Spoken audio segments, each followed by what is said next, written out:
اهلا بيكم، اتمنى تكونوا بخير وعلى خير دايما. النهارده عندنا بقى الرز البرياني بطريقه ووصفه سهله جدا، مش هتاخد مننا وقت وهنطلع نتيجه رائعه. نبتدي مع بعض بقى الوصفه، نسمي الله ونصلي على سيدنا محمد ونترحم على جميع امواتنا ويخلينا كل عزيز يا رب علينا. نبتدي بقى. عندنا معلقتين من السمنه، عليهم شويه من الزيت، بننزل عليهم ببصلتين كبار مقطعينهم جوانح، وبننزل عليهم من 5 ل6 فصوص من الثوم.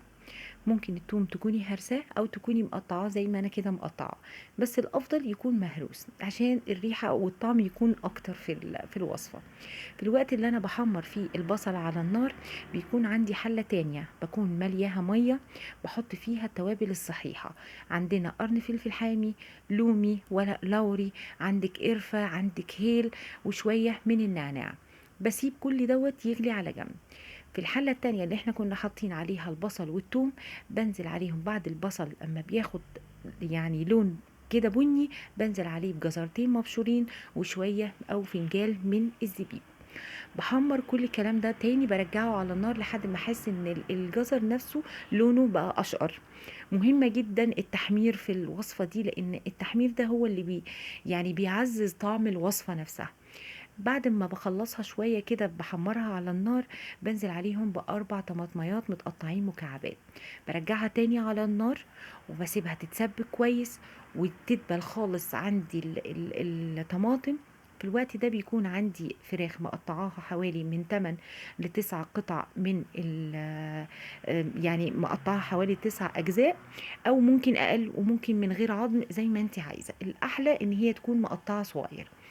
بحطها على الخلطة بتاعتي وبنزل عليها بجميع التوابل، ملح وفلفل وكاري وبهارات البرياني وشوية خفيفة جدا من الكركم ومعلقتين من الشطة. الوصفة دي بتحتاج شطة كتير جدا، طبعا احنا مش قد الهنود ولا الباكستان عشان نعمل زيهم كده نحط كمية كبيرة من الشطة. احنا استكفينا بس ان احنا حطينا معلقة او معلقتين من الشطة. بحط الكلام ده كله على النار واسيبه بقى يتسبك كده، ما بزودش ميه، بسيب الفراخ هي تنزل ميتها واسيبها على جنب. بتاخد تقريبا تلت ساعة نص ساعة. المية اللي انا غليت فيها البهارات الصحيحة، بحط عليها معلقتين من الملح ومعلقة من او بحط او مكعب من المرق الماجي. بنزل بقى عندي الرز البسمتي الحبة الطويلة، بكون عندي غسلاه ومنضفاه ونقعاه قبلها بشوية، بنزله على المية. كمية المية دي كبيرة لان احنا مش هنسوي الرز، احنا هنسلقه زي المكرونة. يعني قيمة تقريبا من 6 7 دقايق كده على النار، نسويه يمكن ربع تسوية خفيف جدا، مش بنسويه كتير. بسيبه كده يغلي على النار، وبعد ما يغلي من 6 ل7 دقايق باخده كده بالمقصوصة عندي، او ممكن تنزليه على مصفى بتصفي كويس جدا. بصفي هنا بقى عندي كل كمية الرز كامل من المية، والافضل طبعا اكون حطاها في مصفى وبنزلها يعني على طول كده تتصفى كويس. بعد ما بخلص بقى المرحلة دي كلها واصفي الرز عندي كامل، هوريكم بقى بعد بقى ما اتسبكت بقى الفراخ مع الخضار البصل والثوم شايفين المنظر يعني رائع. ممكن كده تطلع وجبة رائعة مع شوية رز، مفيش اجمل من كده.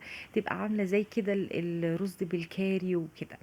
طيب عندي بعد كده عندي اقدر احط عليها بعد كده كوبايه من الزبادي بعد ما يستوي كل الكلام ده كله مع بعضه. ما عندكيش زبادي عادي، كوبايه من اللبن، بحط عليهم فنجان من الخل لحد كده اما تتخسر، واحطها على الفراخ. كميه الفراخ دي انا باخدها بقسمها نصين، باخد نصها واحطها على طبق على جنب، وبسيب النص تاني في قلب الحله اللي احنا عملنا بيها الوصفه.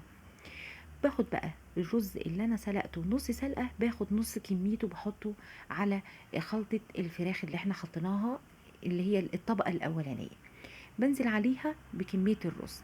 عندي بصله، انا كنت بصله محمراها تحمير كده زي تحميره الكشري كده، بحطها على الوصفة من فوق. ممكن بقى تحطي مكسرات في الوقت ده كمان زي ما انت عايزة، تحطي زبيب، تحطي فستق، تحطي اي حاجة.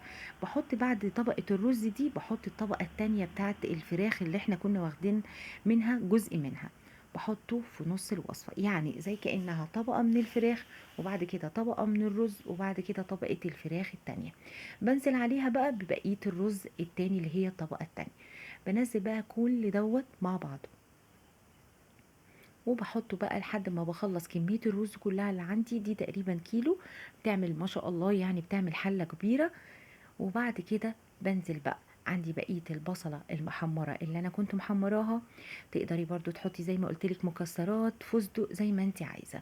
عندي لونه احمر، اي الالوان من الالوان الطعام لونها احمر تقدري تستخدميه، او لو مش عندك بيبقى لون احمر باودر بتخففيه بشويه ميه وبتاخديه بنستخدمه عادي في الوصف. بحط خطين بس خفاف كده من فوق على الحله بتاعتي، وبرجعه تاني على النار قيمه يعني ربع ساعه. بعد بقى ما بيخلص عندي، باخد بقى كل اللي انا حطيته الطبقات دي، باخدها بقى بقلبها من تحت كده لفوق، لحد ما باحس كده إيه، يعني ما تقلّبيش أوي، إحنا بنقلّب كده بنحاول ندخّل كده كل حاجة مع بعضها. وبعد بقى أمّا باخلّص وأقلّب كده تقليبتي الخفيفة كده، يكون عندي بقى الطبق التقديم الكبير، بانزّل عليه الرز بتاعي وباقدّمه زي بأي شكل وبأي طريقة أنتِ عايزاه، ترُشّي على الوش كده شوية من البقدونس، وقطّعنا إحنا شرايح من الليمون. يعني بجد أتمنى تجرّبوا الوصفة، جميلة جدًا وسهلة وفعلًا فاخرة، وإن شاء الله تعجبكم، أتمنى تجربوها. وشكرا على دعمكم ليا دايما، وأتمنى تشتركوا في قناتي لكل واحد جديد شاف الوصفة، وأشوفكم على خير. سلام عليكم.